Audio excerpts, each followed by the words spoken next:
आदाब, नमस्कार, सत श्री अकाल। तो मैं आपका दोस्त आदिल आप लोगों के लिए एक ऐसी घटना लेके आया हूँ जिससे को सुनने के बाद आपकी रूह तक कांप जाएगी। एक वक्त हुआ करता था जब दादा के लिए पोती या पोता होने की इतनी चाहत होती थी कि उनको गोद में खिलाने की इतनी चाहत होती थी कि वो उनके प्यार में सब कुछ भूल जाया करते थे। लेकिन आज की ये घटना सुनकर आपको रिश्तों पे से विश्वास उठ जाएगा। पहले ये वीडियो सुने और देखें। उस्मान सर, इसे नियति कहें या किस्मत का खेल। दरअसल करीब 13 साल पुरानी बात है। एक लड़की पैदा हो जाती है। लड़की पैदा होने के बाद अभी उसने ठीक से माँ कहना या पिता कहना भी शुरू नहीं किया था कि उसकी माँ की तबीयत इतनी ज़्यादा ख़राब हो जाती है कि माँ की मौत हो जाती है।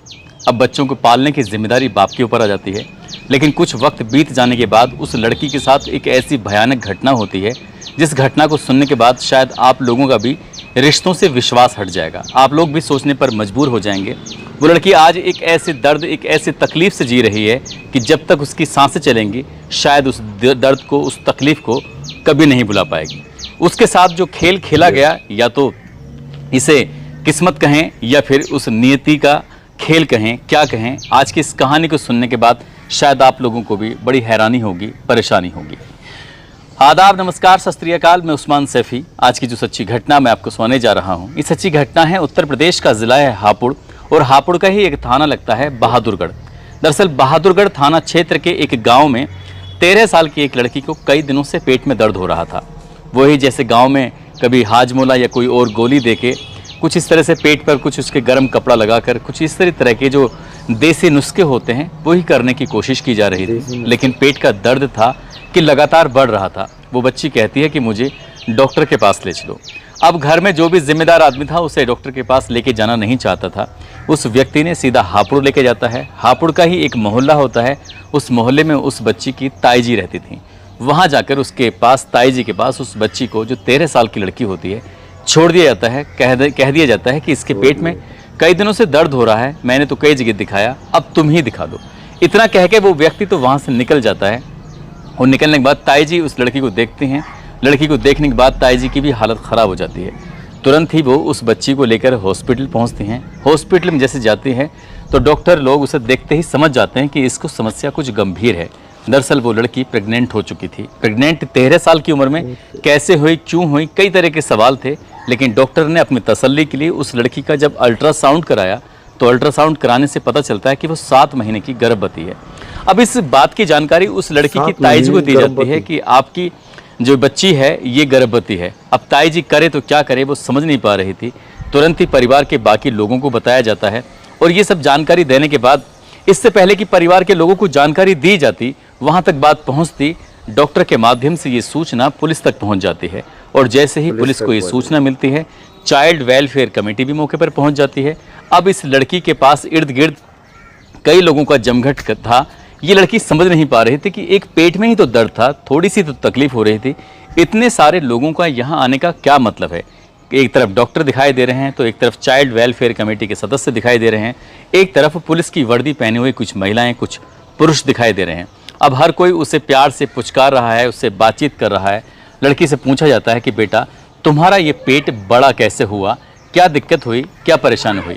जब उस लड़की से प्यार से पुचकार कर, क्योंकि वो पहले से ही डरी हुई थी, सहमी हुई थी, समझ नहीं पा रही थी कि आखिरकार उसे तकलीफ़ क्या हुई है, जब उस लड़की को पूरा भरोसा दिलाया जाता है, माँ की तरह पेश आया जाता है और उसे उसकी ज़रूरतों का ख्याल रखा जाता है, जब लड़की को भी लगने लगता है कि ये तो अपने ही लोग हैं, ये पराये नहीं हैं, ये गैर नहीं हैं, तब उस लड़की ने अपने दर्द भरी कहानी जब सुनाती है तो वो हैरान रह जाती है। दरअसल उसने बताया कि मेरे दादा ही मेरे साथ पिछले काफ़ी समय से गंदा काम कर रहे थे, घिनौना काम कर रहे थे, और जब मैं कुछ विरोध करने की स्थिति में होती थी तो वो कहते थे कि अगर तुमने विरोध किया तो तुम्हें भी जान से मार दिया जाएगा, जो तुम्हारे 2 भाई बहन हैं उनको भी जान से मार दिया जाएगा। जैसे ही तीनों बच्चों की ज़िंदगी का सवाल था, उस लड़की ने साफ साफ अपनी मुंह को बंद कर लिया और अपनी इस दर्द को, अपनी तकलीफ़ को किसी को बयां ही नहीं किया और उस दर्द के साथ जीना शुरू कर दिया। लेकिन वो नहीं जानती थी कि वो गर्भवती हो जाएगी। जैसे गर्भवती होती है, बात पता चलती है, मामला अब पुलिस तक था, पुलिस से मामला CWC और CWC के बाद ये बात पहुंच जाती है सीधा हाई कोर्ट।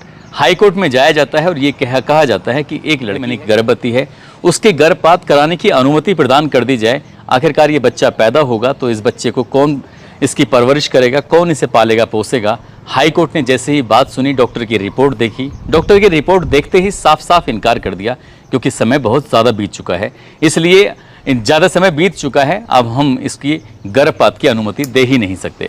अब जब गर्भपात की अनुमति नहीं दी जाती है तब उसके पेट में वो बच्चा पल रहा होता है। अब ऐसी स्थिति में हाई कोर्ट से एक आदेश होता है योगी सरकार के लिए। उधर तो योगी सरकार के लिए आदेश हो रहा था, इधर मीडिया में बात पहुंच जाती है और मीडिया वालों ने जो इस घटनाक्रम को कुरेदने की, समझने की कोशिश की कि आखिरकार माजरा क्या है, तब कहानी वाकई बहुत चौंकाने वाली, बहुत भयानक रूप में जब सामने आती है तो लोगों के रोंगटे खड़े हो जाते हैं। दरअसल अब से 13 साल पुरानी बात है, एक हापुड़ का ही एक मोहल्ला लगता है, वहाँ पर एक महिला ने एक बेटी को जन्म दिया था। बेटी को जन्म देने के बाद वो महिला तो उसकी कुछ दिन के बाद मौत हो जाती है, बीमारी हो जाती है, बीमारी के चलते मौत हो जाती है। अब इस बच्ची सहित 3 बालक और होते हैं, उनको पालने की जिम्मेदारी बाप के ऊपर ही थी। सब कुछ ज़िंदगी में ठीक चल रहा था, बाप जैसे तैसे उन बच्चों की परवरिश कर रहा था, लेकिन साल 2022 जब आता है तो उस बाप की भी तबीयत बहुत ज़्यादा ख़राब हो जाती है। पता ही नहीं कैसे उसके प्राण निकल जाते हैं और तीनों बच्चे बिना माँ बाप के हो जाते हैं। अब इन 3 बच्चों की परवरिश कौन करे, समाज में इस बात को लेकर कई तरह के सवाल थे। परिवार के लोगों ने ज़्यादातर ने हाथ खड़े कर दिए, लेकिन बहादुरगढ़ थाना क्षेत्र का एक गांव के रहने वाले, रिश्ते में इस लड़की के दादा लगते हैं, लेकिन इसकी लड़की के पिता के जो वो फूफा लगते हैं, वो एक दिन घर आते हैं, आकर कहते हैं कि अगर किसी को कोई ऐतराज़ ना हो तो क्या इन तीनों बच्चों को मैं अपने साथ लेके जा सकता हूँ, क्या मैं इनकी परवरिश कर सकता हूँ।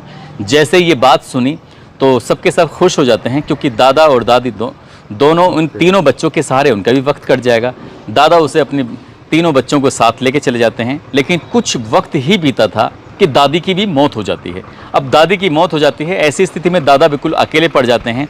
दादा ने एक दिन उस लड़की के साथ कुछ ऐसी गंदी हरकत की, जब उस लड़की ने इस बात का विरोध करने की कोशिश की, उसने रोने की कोशिश की, तो दादा ने कहा कि तुम्हें जान से मार दिया जाएगा और तुम्हारे जो भाई बहन हैं इनको भी जान से मार दिया जाएगा अगर तुमने ये बात किसी को बताने की कोशिश की। अब वो बताती तो किससे बताती, उसके माँ नहीं थे, उसके बाप नहीं थे, घर में एक महिला थी दादी, वो भी मर चुकी थी। अब वो अपने दिल की बात कहे तो किससे कहे, बाकी जितने भी थे सबके सब उसके लिए पराये थे। अब दादा ने उसके साथ रेप करना शुरू कर दिया। धीरे धीरे करके वक्त 8 महीने का गुजर जाता है और 8 महीने तक उस लड़की के साथ रोज जैसे ही बलात्कार होता था और वो इस बात का विरोध भी नहीं कर पा रही थी। लेकिन जब उसके पेट में दर्द ज़्यादा होने लगता है, तकलीफ ज़्यादा होने लगती है, तब वो लड़की बजाय डॉक्टर के पास जाने के उसे अपनी ताई जी के पास छोड़ दिया जाता है। खुद उसके दादाजी ही छोड़ कर आए थे। जब ताई जी के माध्यम से डॉक्टर के पास पहुंचती है, मामला पुलिस तक पहुंचता है, अदालत तक पहुंचता है। अदालत ने जब योगी सरकार को इस मामले में आदेश दिया कि इस लड़की की अब से जो भी जिम्मेदारी होगी बच्चा पैदा होने तक, सरकार ही उठाएगी। अब सरकार ने जब ये बात सुनी तो उसके बाद फिर मेरठ के डीएम को ये आदेश कर दिया जाता है कि इस बच्ची की बेहतर से बेहतर इसकी चिकित्सा सुविधा होनी चाहिए, किसी भी तरह की कोई दिक्कत नहीं होनी चाहिए, और जब तक इस बच्चे जिस पर कोई बालक पैदा नहीं होता तब तक तुम ही इसकी देखभाल करोगे। मेरठ के मेडिकल कॉलेज में लड़की एडमिट करा दी जाती है। 17 सितंबर 2024 को वो एक बच्ची को जन्म दे देती है। जैसे ही बच्ची को जन्म देती है, मामला अखबारों में सुर्खियां बटोरने लगता है और ये कहा जाता है कि रेप पीड़िता, यानी कि दादा ने जो पोते के साथ रेप किया था, उसके पेट में, उसके गर्भ में जो दादा की बच्ची पल रही थी, वो अब दुनिया में आ चुकी है। लेकिन इसका होगा क्या, करेंगे क्या, अब यही सवाल था। लेकिन चाइल्ड वेलफेयर कमेटी इस मामले में सक्रिय थी और चाइल्ड वेलफेयर कमेटी के माध्यम से इस बच्ची को सारा और कारा एक संस्था होती है, सारा और कारा संस्था के बारे में अगर हम बात करें तो वो ऐसे ही बच्चों को एडॉप्ट कर लेती हैं।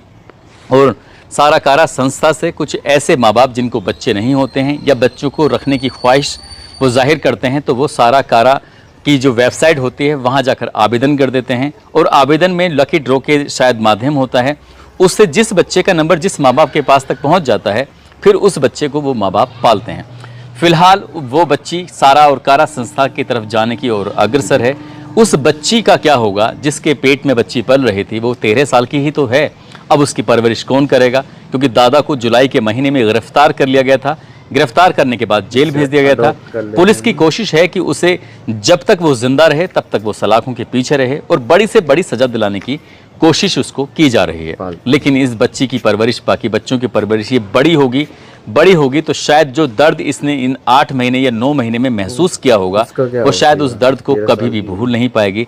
जब तक जिंदा रहेगी तब तक वो या तो नियति को कोसती रहेगी या फिर अपने नसीब को कोसती रहेगी कि उसका नसीब ही ऐसा था, या फिर प्रकृति ने ही उसके साथ कुछ ऐसा ही कुछ खेल रचा था कि तुम्हें धरती पे जाना है और तुम्हारे साथ ऐसा ऐसा होता चला जाएगा, माँ बाप भी छूट जाएंगे, परिवार भी छूट जाएगा, तुम जैसे किस हाल में रहोगी कुछ कह नहीं सकते। दोस्तों, इस पूरे घटनाक्रम को सुनाने का उद्देश्य किसी को परेशान करना नहीं है, किसी का दिल दुखाना नहीं है, बल्कि आपको जागरूक करना है, आपको सचेत करना है।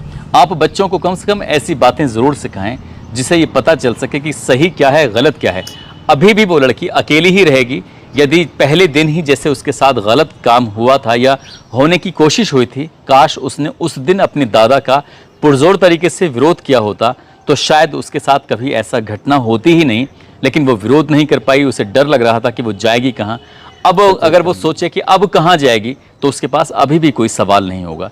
इसलिए कम से कम अपने ऊपर होने वाले किसी भी अपराध का पुरजोर तरीके से विरोध करें ताकि कोई बड़ा अपराध आपके साथ ना हो जाए और ज़िंदगी भर तक आप पछताने के काबिल ना रहें। इसलिए कोई ऐसा काम होने ना दें। दोस्तों, जाते आप लोगों को भी इस वीडियो से सीख लेना चाहिए और अपने बच्चों को और अपने आसपास के माहौल को चेक करते रहना चाहिए, सचेत रहना चाहिए।